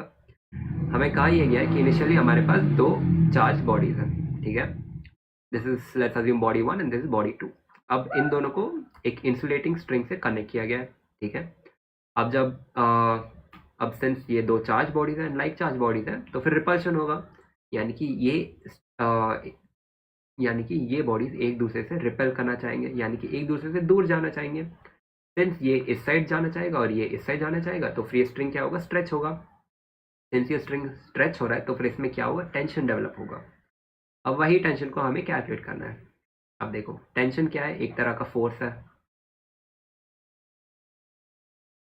अब सिंस लाइक चार्जेस है, यानी कि इलेक्ट्रोस्टैटिक फोर्स आएगा, यानी कि रिपल्सिव फोर्स आएगा। Electrostatic force is also repulsive force. अब क्वेश्चन बस ये कह रहा है कि ये टेंशन कितना होगा उसको ढूंढो। अब सिंस हमें टेंशन ढूंढना है, हम लोग डायरेक्टली इलेक्ट्रोस्टैटिक फोर्स को ढूंढ लेते हैं ना, क्योंकि यही इलेक्ट्रोस्टैटिक फोर्स की वजह से तो टेंशन बन रहा है, यानी कि जितना इलेक्ट्रोस्टैटिक फोर्स होगा उतना ही टेंशन होगा। ठीक है, अब देखो, अब क्वेश्चन सॉल्व हो गया है, इतना समझ में आ रहा है ना। Zoom the screen little bit, हाँ जूम कर दिया मैं, अब आई गेस दिख रहा होगा। अब देखो, अब जो आपको क्वांटिटीज दिए गए उसको बस सब्स्टिट्यूट करना है, सॉल्व करना है। अब चार्जेस ऑन द बॉडी दिया गया है 2 × 10⁻⁸ coulomb, Q1 and Q2 are equal and like charges, जो कि 2 × 10⁻⁸ कूलम हो जाएगा। ठीक है, डिस्टेंस यानी कि length of the string is given 1 metre, यानी कि ये पूरा distance is nothing but 1 metre. ठीक है, अब यहाँ पे कुछ देर के बाद होगा ये कि रिपल्सिव फोर्स आएंगे, and this repulsive force will take the form of tension in the string. अब यही टेंशन को पूछा गया है, अब देखो इलेक्ट्रोस्टैटिक फोर्स क्या होगा, K Q one Q two by R square. K का वैल्यू हमें पता है 9 इंटू 10⁻9। Q1 का वैल्यू भी हमें पता है, Q2 का वैल्यू भी पता है, जो कि दोनों सेम है, which is 2 into 10⁻8 coulomb. And R square यानी कि दोनों के बीच के डिस्टेंस का स्क्वायर करना है। डिस्टेंस भी हमें पता है जो कि है 1 मीटर। यहाँ पे दिया गया है क्वेश्चन में दिया गया है कि डिस्टेंस इज 1 मीटर। अब बस सब्स्टिट्यूट करना है, बेसिक मैथ है, जो टर्म्स कैंसिल होंगे उसको कैंसिल कर दो एंड फाइनली आंसर पे पहुंच जाओगे। सब्स्टिट्यूट करने के बाद जब तुम सारा कैलकुलेशन करोगे तो फिर तुम्हें मिलेगा 3.6 इंटू 10⁻6, जो कि हो जाता है option number 1। This is our answer. समझ में आ रहा है कि कैसे अप्रोच करना है फिजिक्स के क्वेश्चन को? डर तो नहीं लग रहा है ना?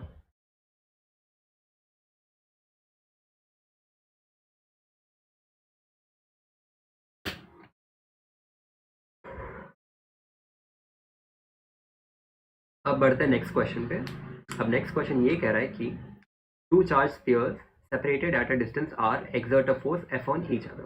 ठीक है, if they are immersed in a liquid, यानी कि मीडियम चेंज हो रहा है, इनिशियली वैक्यूम में थे, अब ये एक नए लिक्विड मीडियम में जा रहे हैं, and the dielectric constant is five, then what is the new force between them.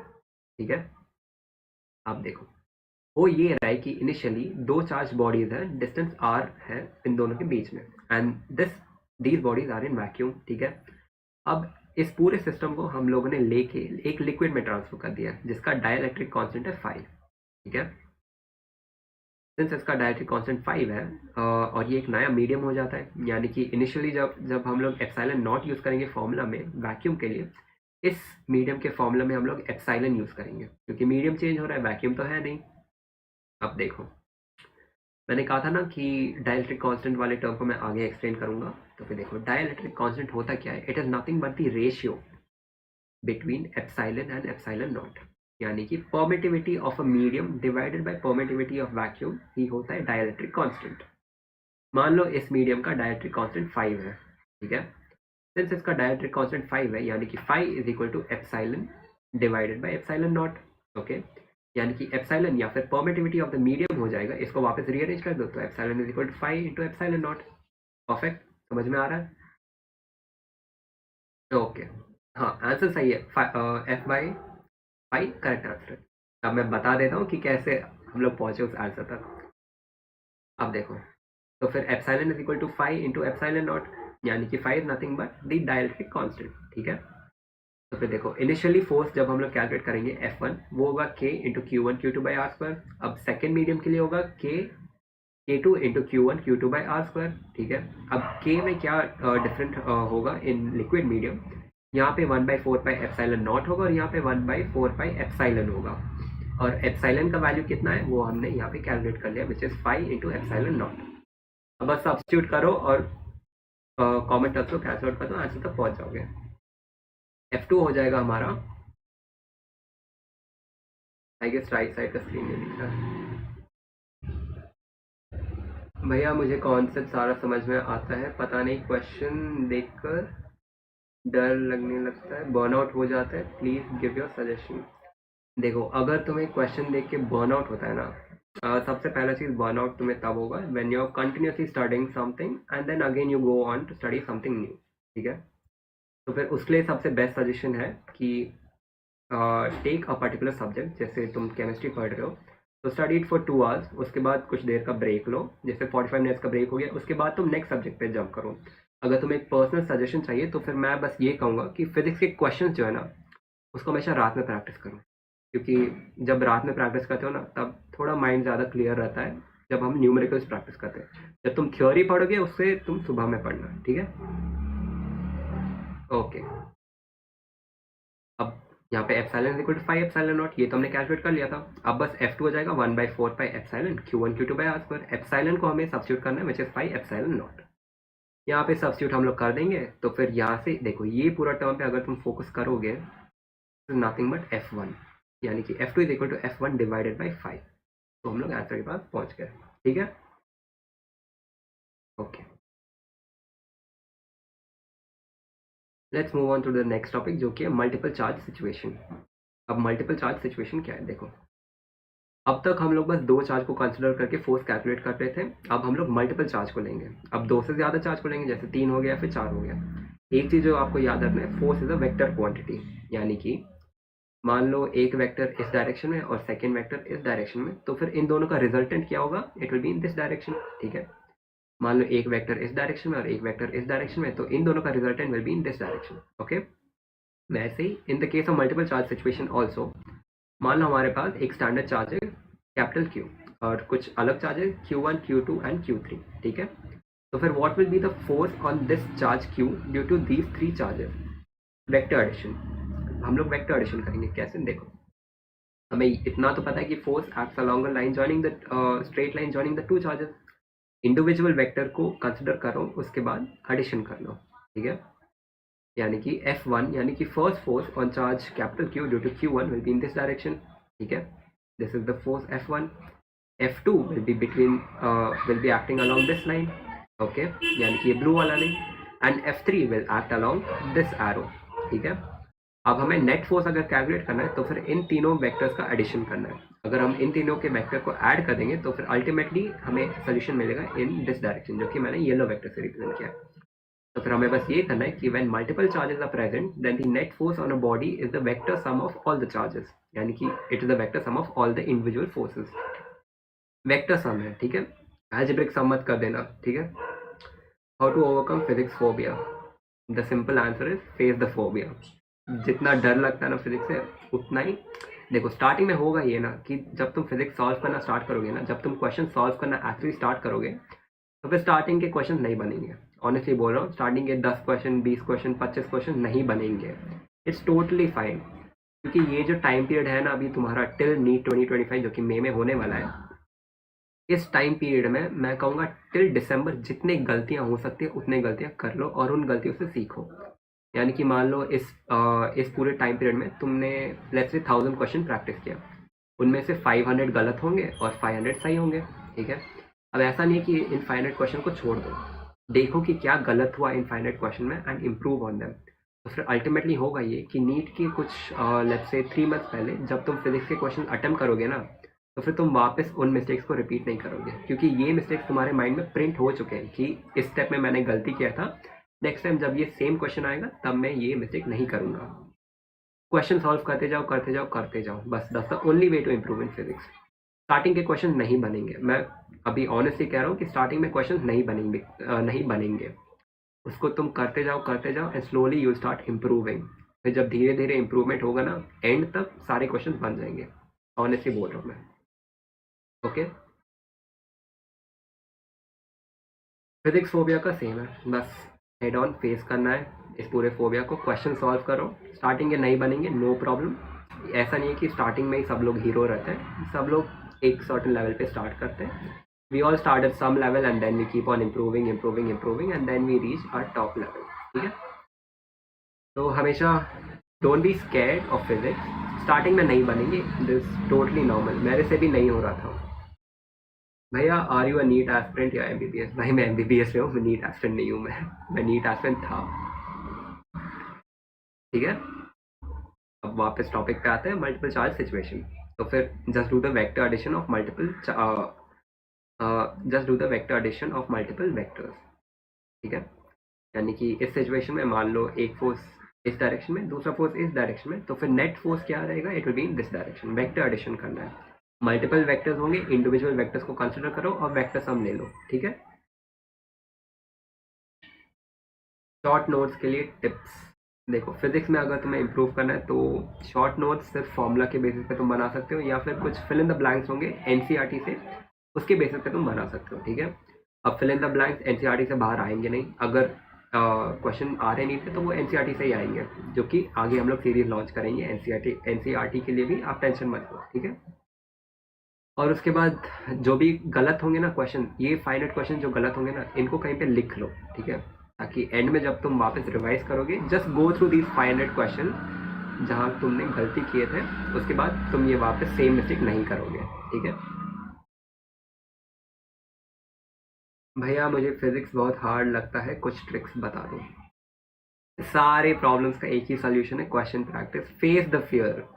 देखो स्टार्टिंग में मैं खुद बोल रहा हूँ कि क्वेश्चन नहीं बनेंगे, लेकिन कोई बात नहीं, मेरे भी नहीं बने थे जब मैंने स्टार्ट किया था ना, आई गेस बहुत कम क्वेश्चन, अगर मैं 30 क्वेश्चन अटेम्प्ट करता ना तो उनमें से 3 सही बनते थे।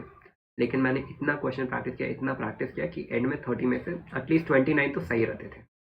तो the only way is keep practising question and you slowly improve. और ये जो इंप्रूवमेंट है ना, ये एक स्लो प्रोसेस होगा। ग्रोथ जो है वो हमेशा स्लो होगा, ऐसे सडन से ग्रोथ नहीं होगा, स्लो प्रोसेस होगा। स्टार्ट में बहुत सारे मिस्टेक्स होंगे, learn from the mistakes and slowly keep on improving. ठीक है, okay, let's continue with the next topic. Sorry, इसी टॉपिक में एक और चीज़ था जो मैं एक्सप्लेन करना भूल गया था। Let's say individual forces F1 Q divided by R1 square हो जाएगा along R1। This is F2 and this F3। तो फिर F नेट यानी कि net force will be nothing but the sum of these individual forces. ठीक है, equilibrium of charges. अब ये क्या कहता है कि इक्विलिब्रियम का मतलब है F नेट या फिर net force is zero. F net zero का मतलब क्या है? मान लो एक पर्टिकुलर बॉडी पे चार फोर्सेस एक्ट कर रहे हैं, one is in north direction, south में है, ईस्ट में है, वेस्ट में है। मान लो ये चार फोर्सेस एक्ट कर रहे हो और मैं ये कह रहा हूँ कि ये बॉडी इक्विलिब्रियम में है। इक्विलिब्रियम में इसका मतलब ये नहीं कि फोर्स इस पे जीरो है, फोर्स एक्ट कर रहा है लेकिन नेट फोर्स जीरो है। यानी कि ये इंडिविजुअल फोर्सेस है F1 F2 F3 and F4, लेकिन इनका सम जो है वो जीरो है, तब ये बॉडी इक्विलिब्रियम में रहता है। ठीक है, अब let's say for like charges हमें इक्विलिब्रियम पॉइंट ढूंढना है, यानी कि हमारे पास Q1 चार्ज है, Q2 चार्ज है। ठीक है, अब लेट्स से इन दोनों को कनेक्ट करता हुआ लाइन है R। ठीक है, अब हमें ढूंढना है कि इस पूरे लाइन में किस पॉइंट पे इक्विलिब्रियम ऑफ चार्जेस एस्टैब्लिश होगा। वो कैसे होगा? Let's assume that point A पे इक्विलिब्रियम ऑफ चार्ज है। अब हमें ढूंढना है कि पॉइंट ए कितना दूर है। Let's say this distance is x। ठीक है, तो फिर ये डिस्टेंस हो जाएगा r माइनस एक्स, क्योंकि अगर ये टोटल डिस्टेंस r है और ये x है तो this distance will be r minus x. Okay, तो इक्विलिब्रियम मैंने क्या बोला कि F net should be zero. ठीक है, since F net should be zero यानी कि इस पॉइंट पे जितने भी फोर्सेस एक्ट कर रहे हैं उनका नेट आउटकम जीरो रहना चाहिए। यानी कि लेट्स से दो फोर्सेस एक्ट कर रहे हैं F1 एंड F2। ठीक है, F1 मान लो k Q1 Q divided bye x square. ठीक है, and F2 will be k Q2 Q divided by r minus x because we are considering this distance which is r minus x। ठीक है, अब since F net zero है हमें सिर्फ magnitude से मतलब है, यानी कि F1 plus F2 must be equal to zero. ठीक है, सिंस मैग्नीट्यूड से मतलब है यानी कि F1 should be equal to F2। ठीक है, हालांकि डायरेक्शन ऑपोजिट होंगे। Let's say one force will be in this direction then the other force will be in opposite direction. Magnitude दोनों का सेम होगा। लेट्स से इसका मैग्नीट्यूड 5 न्यूटन है तो इसका भी 5 न्यूटन होगा, तब ये इक्विलिब्रियम में होगा। तो फिर सिंस ये पॉइंट इक्विलिब्रियम है यानी कि नेट फोर्स यहाँ पे जीरो होगा, यानी कि F1 will be equal to F2 along the magnitude, यानी कि magnitude of F1 will be equal to that of F2। ठीक है, समझ में आ रहा है? आपने कितने ड्रॉप्स किए थे भैया? मैंने ड्रॉप नहीं लिया था, मैंने फर्स्ट अटेम्प्ट में कर लिया था। And I am gonna help you guys also to crack NEET in your first attempt itself, या फिर अगर ये आपका फर्स्ट ड्रॉप है तो फिर इसमें हम लोग क्रैक करेंगे, डोंट वरी।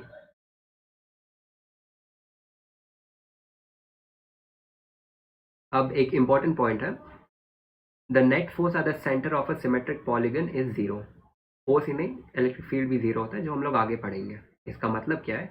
मान लो एक सिमेट्रिक पॉलीगन है, पॉलीगन यानी कि मैनी साइड, जैसे कि स्क्वायर मान लो या फिर आप ट्राइंगल भी मान लो। ठीक है, लेट्स से देयर इज अ पॉलीगन, तो फिर सेंटर पे जो फोर्स होगा ना वो जीरो होगा। क्यों? देखो, let's say due to this charge force is in this direction. ठीक है, अब इस चार्ज की वजह से force will be in this direction. ठीक है, अब लेट्स से इस चार्ज की वजह से force will be in this direction, इस चार्ज की वजह से force will be in this direction, यानी कि इस फोर्स को कैंसिल आउट कर रहा है ये वाला फोर्स और इस फोर्स को कैंसिल आउट कर रहा है ये वाला फोर्स।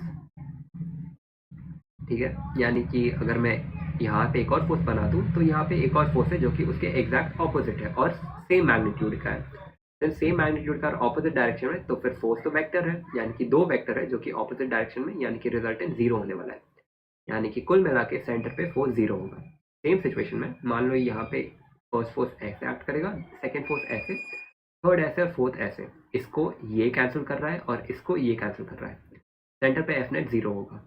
ठीक है, ट्राइंगल में भी सेम सिचुएशन, फर्स्ट फोर्स ऐसे होगा, सेकेंड फोर्स ऐसे, थर्ड फोर्स ऐसे होगा एंड सेंटर पे जीरो होगा ये। ठीक है, अब ये कब वैलिड है?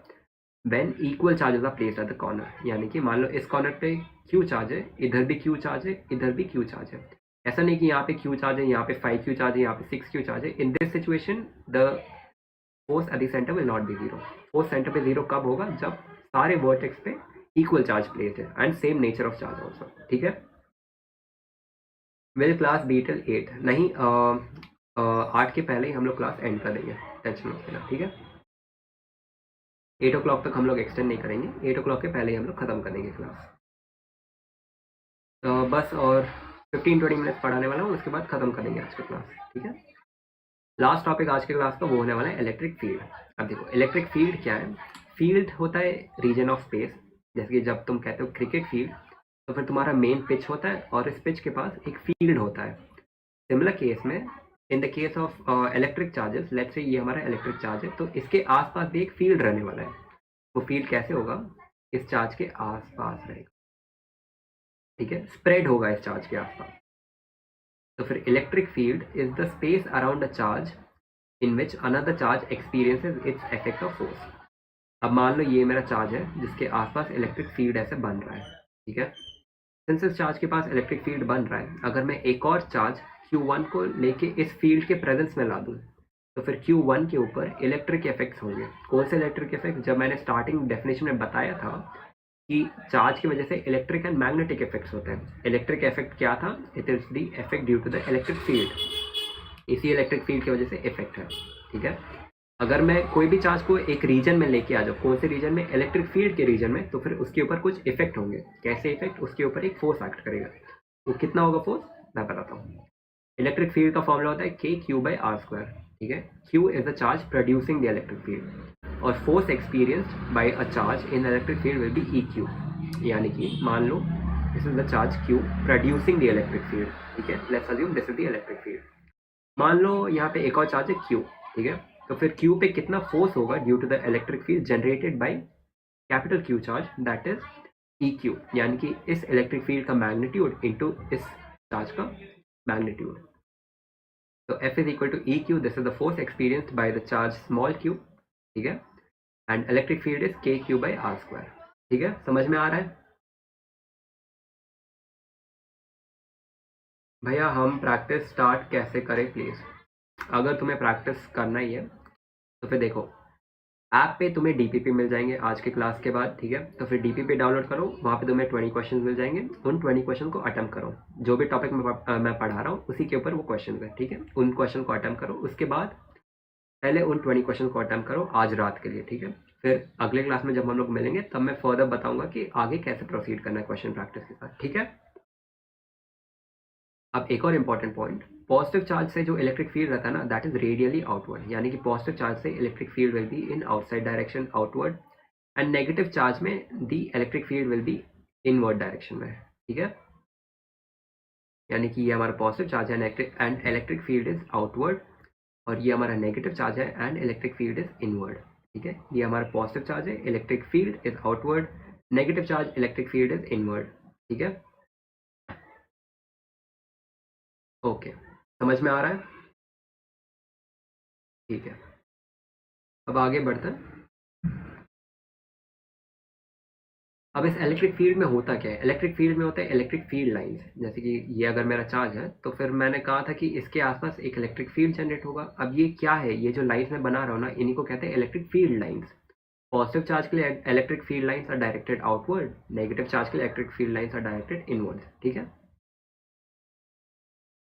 Okay, electric field is a vector, electric field is also a vector quantity and it is radially directed radially outward for a positive charge.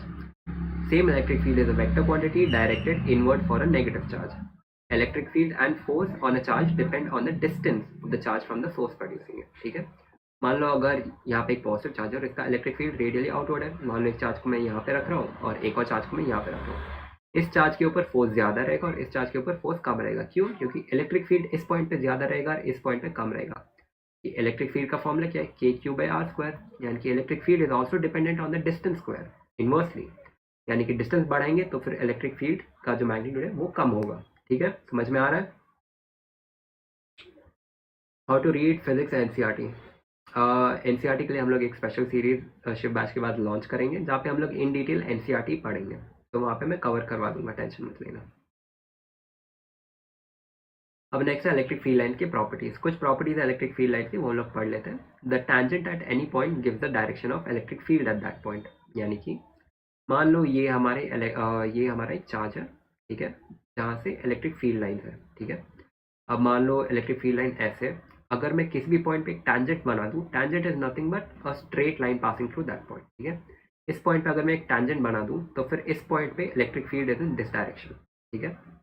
या फिर वापस मैं समझा देता हूँ, देखो लेट्स से पॉजिटिव चार्ज है एंड नेगेटिव चार्ज है, electric field line radially outward, negative charge के लिए रेडियली इनवर्ट रहता है, ठीक है। यानी कि पॉजिटिव चार्ज से निकल के नेगेटिव चार्ज में जा रहा है, ठीक है। तो मान लो इस पॉइंट पे मैं एक टैंजेंट बना देता हूँ ऐसे, यानी कि इस पॉइंट पे इलेक्ट्रिक फील्ड इस डायरेक्शन में है, ठीक है। इस पॉइंट पे electric field will B along the tangent which is in this direction, ठीक है।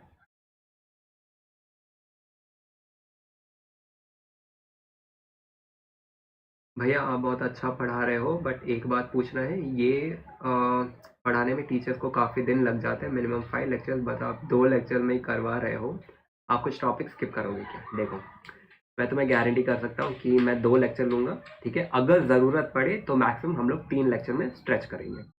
इन 3 लेक्चर में या फिर होपफुली 2 में ही हम लोग सारे टॉपिक्स कवर कर लेंगे, सारे क्वेश्चन बन जाएंगे, ठीक है। तुम टेंशन मत लो, मैं कह रहा हूँ सारे टॉपिक्स मैं कवर करवाऊंगा, ठीक है। टेंशन मत लो, सारे टॉपिक्स कवर करवाऊंगा मैं, ठीक है। फर्स्ट पॉइंट समझ में आ गया, tangent at any point gives the direction of electric field at that point. अब यूनिफॉर्म इलेक्ट्रिक फील्ड को हम लोग कैसे रिप्रेजेंट करते हैं? With parallel lines.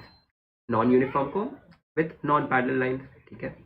Parallel lines represent uniform electric field, more close electric field line यानी कि more strong electric field, यानी कि मान लो अगर चार्ज यहाँ पे and electric field lines outward, इस रीजन में आप देख सकते हो कि जो इलेक्ट्रिक फील्ड लाइन का डेंसिटी है वो ज़्यादा है इस रीजन में। इसका मतलब क्या है कि इस रीजन पे इलेक्ट्रिक फील्ड का जो स्ट्रेंथ है वो ज़्यादा है। या फिर अब आप इस रीजन को कंसिडर कर लो, यहाँ पे इलेक्ट्रिक फील्ड जो फील्ड लाइन जो है वो कम है।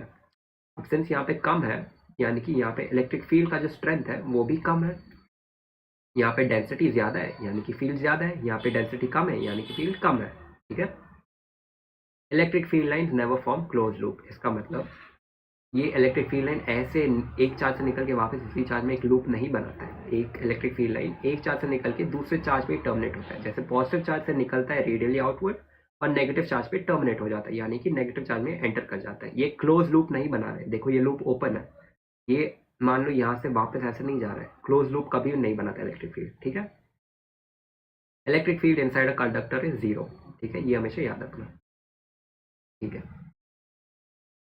अब बस आई गेस ये हमारा लास्ट टॉपिक है आज के लिए, ठीक है। तो जल्दी से इसको भी रैप अप कर लेते हैं एंड उसके बाद ऐप से आप लोग डीपीपी डाउनलोड कर लेना और उसको सॉल्व कर लेना, ठीक है। अब हम लोग पढ़ने वाले electric field due to a ring along the axis. का मतलब क्या है? मान लो कि एक रिंग है, ठीक है। दिस इज आर रिंग जिस पे पॉजिटिव चार्ज डिस्ट्रीब्यूट किया गया है, ठीक है। This is the centre of the ring और इस रिंग का रेडियस है आर, ठीक है।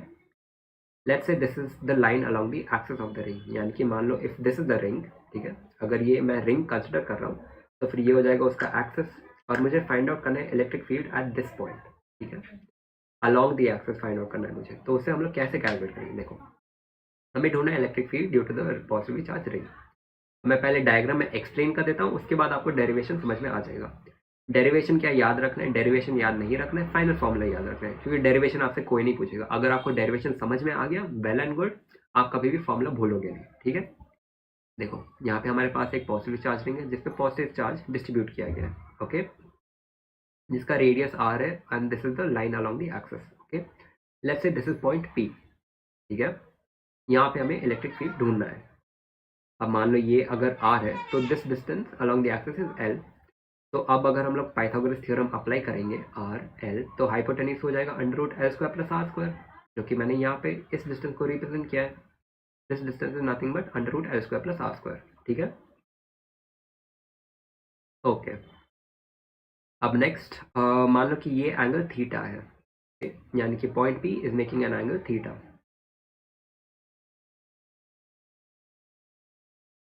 ओके,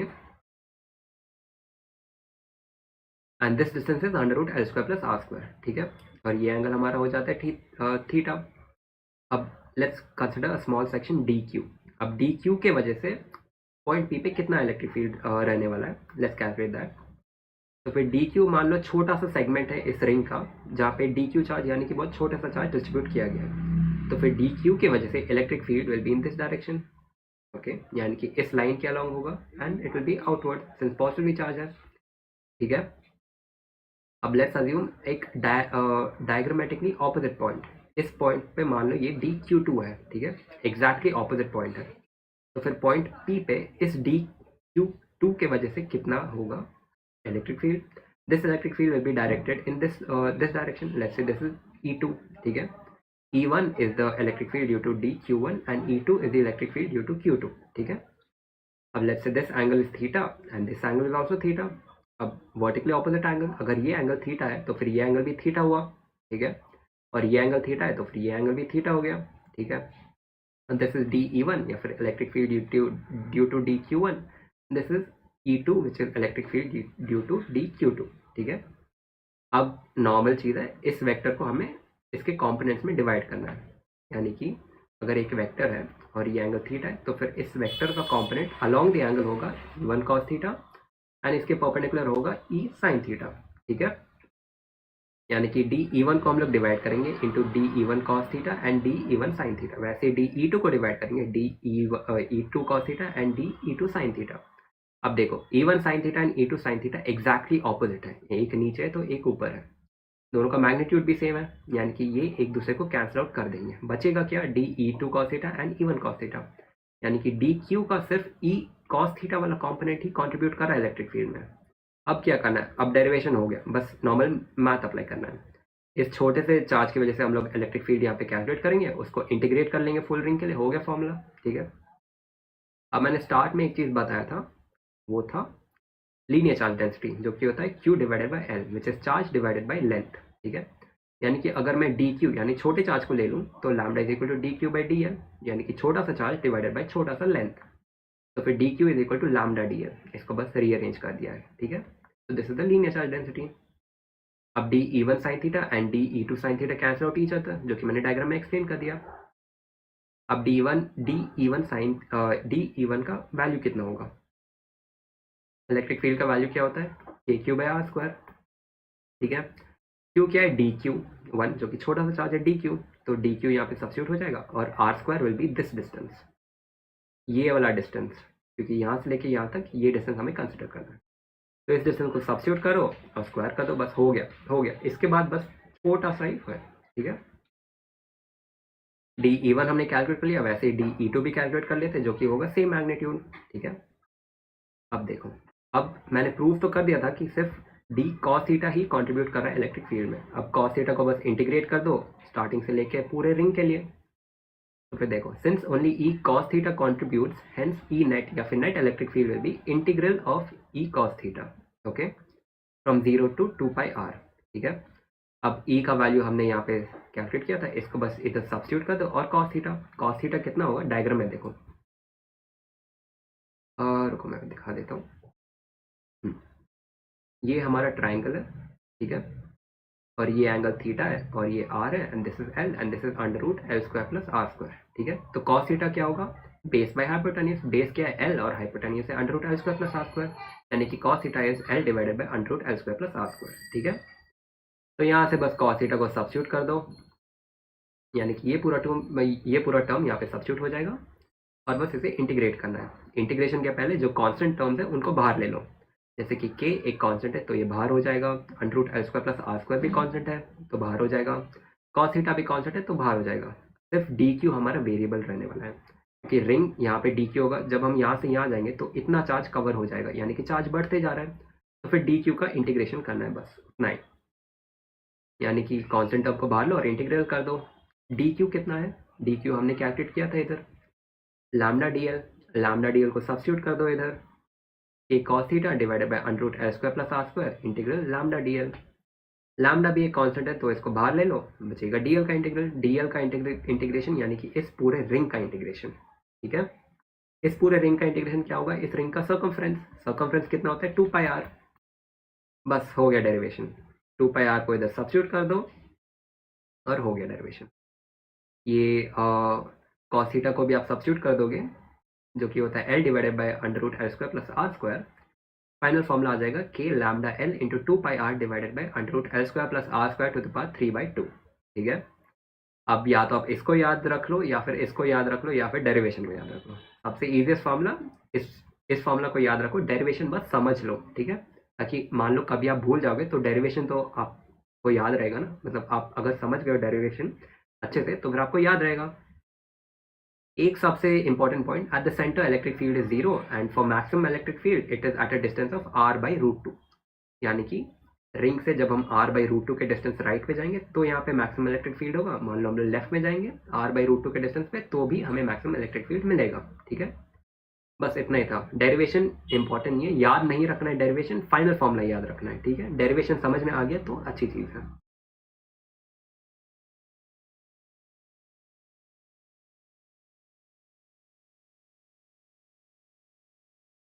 विद दैट आज का लेक्चर हम लोग एंड करते हैं, और बस इतना ही था आज के लेक्चर में।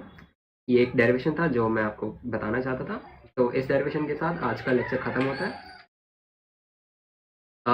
डेरिवेशन खतरनाक दिख सकता है लेकिन है नहीं। सिर्फ फाइनल फॉर्मूला समझ लो, इसको याद रख सकते हो तो वेल एंड गुड। डेरिवेशन समझ लो उतना काफ़ी है। ठीक है, बस ये फाइनल फॉर्मूला को याद रखना। ठीक है, और इसके बाद डीपीपी तुम्हें ऐप पे मिल जाएगा, वो अटेम्प्ट कर लेना। ठीक है, और फीडबैक भी दे देना।